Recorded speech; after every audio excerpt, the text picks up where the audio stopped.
जी, कैसे हो बेटा आप सब लोग। आई होप सब अच्छे हैं, सब ठीक हैं। आज की इस वीडियो में आपको थंबनेल से तो क्लियर हो ही गया होगा कि हम इंग्लिश सीखने के लिए एक कदम बढ़ाने वाले हैं, ठीक है। क्योंकि क्या होता है, मोस्टली बच्चों के साथ इंग्लिश आती है, थोड़ी बहुत आती है, थोड़ा बहुत टकराते हैं और बोलते टाइम पर बस वो ये सोचते हैं कि सामने वाला क्या सोचेगा। अगर हमने कुछ गलत बोल दिया तो सामने वाले को क्या लगेगा, वो तो हमारी बेइज्जती कर देगा, इसलिए हम बोलते ही नहीं हैं। तो कुछ सेंटेंसेस जो हैं वो बहुत इजी होते हैं, कुछ सेंटेंसेस ऐसे होते हैं जो हम आराम से बोल सकते हैं। चाहे आप कितना भी ऐसे हो कि बहुत ज़्यादा बच्चे ये सोचते हैं कि हम हिंदी मीडियम से हैं तो हम इंग्लिश नहीं बोल सकते, बहुत ज़्यादा उनको डर रहता है, बहुत ज़्यादा उनको टेंशन रहती है कि हम इंग्लिश में बात नहीं कर सकते। लेकिन जब सामने वाला बात करता है तो हमें लगता है कि जब ये बात कर सकता है तो हम क्यों नहीं कर सकते, हमें भी करना आनी चाहिए बात। तो इसलिए उनको बहुत ज़्यादा परेशानी होती है, बहुत ज़्यादा कई बच्चे फिर भी ये ट्राई करते हैं कि उनको नहीं आती लेकिन फिर भी वो गलत मलत थोड़ा थोड़ा बोलते हैं कि हाँ, और ये अच्छी बात है। अगर आपको देखो, आपका जो मुंह है उसको बताना पड़ता है कि हमें ये चीज़ जो है आती है, तभी तो उसको आदत पड़ेगी ना। जब हम कोई चीज़ होती है उस पर हम नॉर्मली कब उसको यूज़ करते हैं, अगर वो चीज़ हो रही है, बार बार होती रहेगी तो हमें उसकी आदत पड़ जाती है। अब जैसे आप नॉर्मली अगर देखो, एक डेली लाइफ का एग्जांपल मैं आपको देती हूँ। जैसे नॉर्मल आप लोग अपना शेड्यूल रहता है, आप अपने दोस्तों के पास जाते हो, आते हो, मिलते हो, बात करते हो, फ़ोन पे कॉल वगैरह पे बात होती है। तो वहाँ पर अभी क्या होता है, जैसे कोई गलती हो गई आपसे, आप कुछ कर रहे हो और कोई गलती हो गई तो आप क्या बोलोगे उनको, सॉरी, है ना। एकदम आपके मुँह से निकलता है सॉरी। तो सॉरी तो इंग्लिश है, लेकिन आपने कैसे बोला, आपने इसलिए बोला क्योंकि आपके मुंह पर वो चढ़ चुका है सॉरी। सॉरी की ज़्यादा से ज़्यादा कई बार ऐसा होता है कि आई एम सॉरी, हम पूरी लाइन बोल देते हैं। तो इसलिए आपको बहुत सारे ऐसे टाइम होता है जब आपके मुंह से खुद ब खुद इंग्लिश निकलती है। जैसे पानी पीना है, तो जैसे हम स्कूल में जाते हैं तो स्कूल में हम मैम से भी पूछते हैं, मैम आई ड्रिंक वाटर, ऐसे करके। तो वहाँ पर हम लोगों को उसका चाहे मतलब ना पता हो, लेकिन हम दूसरों से सुन के, दूसरों से देख के हम लोग सीख जाते हैं कि हाँ, ऐसे करके जो है हम लोग ये बोल पाएंगे। तो इस तरीके से बहुत ही ज़्यादा ऐसे एग्जाम्पल्स हैं जहाँ पर आप लोग जो है इंग्लिश आती नहीं है लेकिन फिर भी बोलते हो।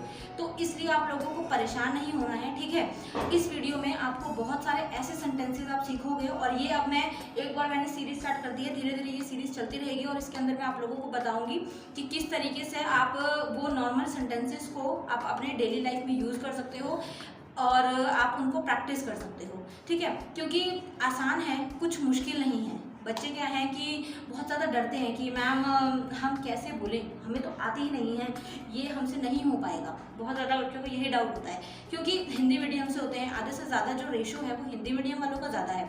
तो बच्चों को डर रहता है कि मैम हम हिंदी मीडियम से पढ़ के आए हैं, हम इंग्लिश में बात कैसे करेंगे।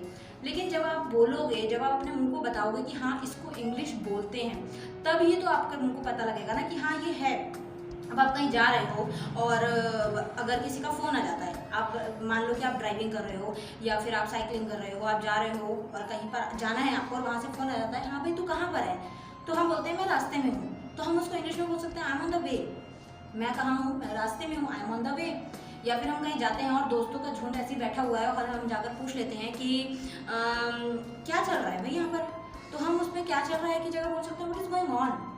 तो बहुत सारे बेटा ऐसे सेंटेंसेस हैं जो अपने डेली लाइफ में यूज़ कर सकते हैं। और सबसे अच्छी चीज़ ये है कि इम्प्रेशन के लिए, जैसे होता है ना आजकल इंग्लिश जो है, वैसे हमारे देश की जो मातृभाषा है, सबको पता है कि हम हिंदी बोलने वाले निवासी हैं सारे के सारे, है ना। इंडिया में सबसे ज़्यादा हिंदी चलती है, लेकिन इंग्लिश का रेशो अगर आप देखेंगे तो वो भी कम नहीं है। इंग्लिश जो है हर किसी को आना आज के टाइम में ज़रूरी है, क्योंकि आप कहीं पर भी जाते हो, आपकी जो इमेज है, आपकी जो एक रेपुटेशन बोलते हैं जिसको, आपका जो एक इफेक्टिव बिहेवियर है वो इंग्लिश से शो होता है। अगर आप इंग्लिश में 2-3 लाइन से बोल देते हो ना, तो सामने वाला बहुत इंप्रेस हो जाता है, अरे इसको इंग्लिश आती है।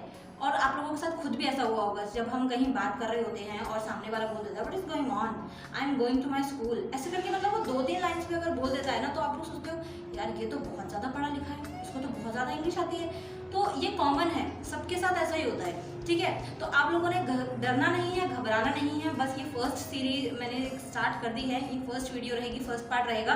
धीरे धीरे मैं आपको कुछ ऐसे सेंटेंसेस बताऊंगी और कुछ ट्रिक्स बताऊंगी जिनसे आप इंग्लिश जल्दी सीख सकते हो। कुछ अब हम ग्रामर का रूल नहीं करेंगे, कुछ हम टेंसेस नहीं करेंगे, अभी जस्ट हम कुछ बेसिक सीखेंगे जो आपको बहुत ज़्यादा काम आएगा, जिसके लेकर आप इंग्लिश के लिए कई सेंटेंसेस खुद से बोल सकते हैं, आदत डाल सकते हैं कि हाँ इस तरीके से हमें इंग्लिश को बोलना होता है, ठीक है बेटा। तो बहुत ही इंटरेस्टिंग वीडियो रहने वाली है, जो सेंटेंसेस हम करेंगे उनको आपने अच्छे से प्रैक्टिस करना है और कोशिश करनी है अपनी डेली लाइफ में बोलने की, ठीक है ना। तो स्टार्ट करते हैं हम अपनी वीडियो। ओके, ध्यान से सारे सेंटेंसेस देखिएगा और स्किप मत कीजिएगा लास्ट में। फिर उसके बाद में आप लोग उन सेंटेंसेस को कमेंट बॉक्स में 2-3 सेंटेंसेस जो आपको सबसे जल्दी याद होते हों उनको लिख के भी दिखाइएगा। ओके, चलिए स्टार्ट करते हैं। कृपया शांत रहिए। कृपया शांत रहिए को कैसे लिखेंगे हम, नीचे आप देख सकते हो। अगर सिंपल इंग्लिश में लिखना हो KRIPYA, कृपया शांत रहिए। और इसको इंग्लिश में कैसे बोलेंगे, please keep quiet, please keep quiet. Next, मजाक मत करो। कई बार होता है ना कि कोई कुछ बोल रहा होता है और हमें ये बोलनी होती है लाइन, मजाक मत करो। तो इसको सिंपली अगर व्हाट्सएप में आपको लिखना है तो Z का यूज़ करेंगे, मजाक मत करो। और इंग्लिश में बोलेंगे स्टॉप किडिंग। किडिंग का मतलब होता है मजाक, तो स्टॉप किडिंग। मैं रास्ते में हूँ, मैं रास्ते में हूँ, आई एम ऑन द वे। कई बार हम सोचते हैं, हमें किसी को कुछ बोलना होता है या कॉल पर हम बोल रहे होते हैं कि मैं रास्ते में हूँ, अभी आया। सो इसको हम इंग्लिश में कैसे बोलेंगे, I am on the way. Way मतलब रास्ता। Okay, I am on the way. मुझे माफ़ कीजिए, मुझे माफ़ कीजिए। बहुत बार ये सेंटेंस हम यूज़ करते हैं अपने डेली लाइफ में। तो इसको अगर हमें इंग्लिश में बोलना है तो बहुत सिंपल, क्या बोलेंगे, आई एम सॉरी। क्या बोलेंगे इंग्लिश में, I am sorry. I sorry, sorry ये नहीं बोलना है, थोड़ा सा फ्लुएंटली बात करनी है, आई एम सॉरी। ओके, कैसे हैं आप। बहुत बार हम ये सेंटेंस यूज़ करते हैं अपने डेली लाइफ में, आप कैसे हो, आप क्या कर रहे हो, आप कैसे हो।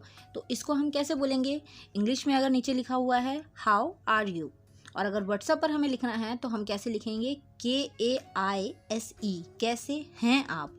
हैं में N किस लिए लगा, क्योंकि ऊपर डॉट है। ओके, नेक्स्ट, क्या कर रहे हो, क्या कर रहे हो। अब नीचे अगर व्हाट्सएप में लिखना है तो सिंपल KYA, क्या कर रहे हो। और अगर नॉर्मल अगर इंग्लिश में बोलना है हमें इस चीज़ को, what are you doing, what are you doing. यह मेरा सौभाग्य है, यह कैसे लिखेंगे, YEH, यह मेरा सौभाग्य है। बहुत बार हम ये चीज़ बोलते हैं जब हमें कोई थैंक्स बोलता है या कोई हमें थैंक यू मेंशन करता है तो हम वहाँ बोलते हैं यह मेरा सौभाग्य है। बट सौभाग्य को क्या बोलेंगे इंग्लिश में, pleasure, it's my pleasure. Okay, pleasure, pleasure ये सारी चीज़ें नहीं, थोड़ा सा हम अपनी टोन को सही करेंगे, it's my pleasure. Okay, it's मतलब यह, माई मतलब मेरा, यह मेरा सौभाग्य है, it's my pleasure. Okay, next is, बहुत बार सुना हुआ है, क्या चल रहा है। जब हम कहीं जाते हैं या फिर हमारे दोस्त बैठे हुए होते हैं या फिर कहीं पर हम न्यू जगह पर बात कर रहे होते हैं तो हमारा सबसे फर्स्टली हम यही बोलते हैं, क्या चल रहा है, मतलब क्या हो रहा है। तो अगर हमें इसको सिंपली व्हाट्सएप पर लिखना है तो क्या, KYA। ओके, फिर सिंपल चल रहा है। एंड इंग्लिश में हम इसको कैसे बोलेंगे, what is going on. Going on means चल रहा है, व्हाट मतलब क्या, what is going on. In sentences को आपको बोल के थोड़ा थोड़ा प्रैक्टिस करना है। Okay, what is going on. Next is, सब ठीक है, सब ठीक है। ठीक में डबल E क्यों आया है, क्योंकि यहाँ पर बड़ी E की मात्रा है। सो सब ठीक है, इसको हमें इंग्लिश में अगर बोलना है तो कैसे बोलेंगे, एवरीथिंग इज़ फाइन। जब कोई हमसे पूछता है हाँ भाई क्या हाल चाल है, तो हम क्या बोलते हैं आगे से, सब ठीक है, एवरीथिंग इज़ फाइन।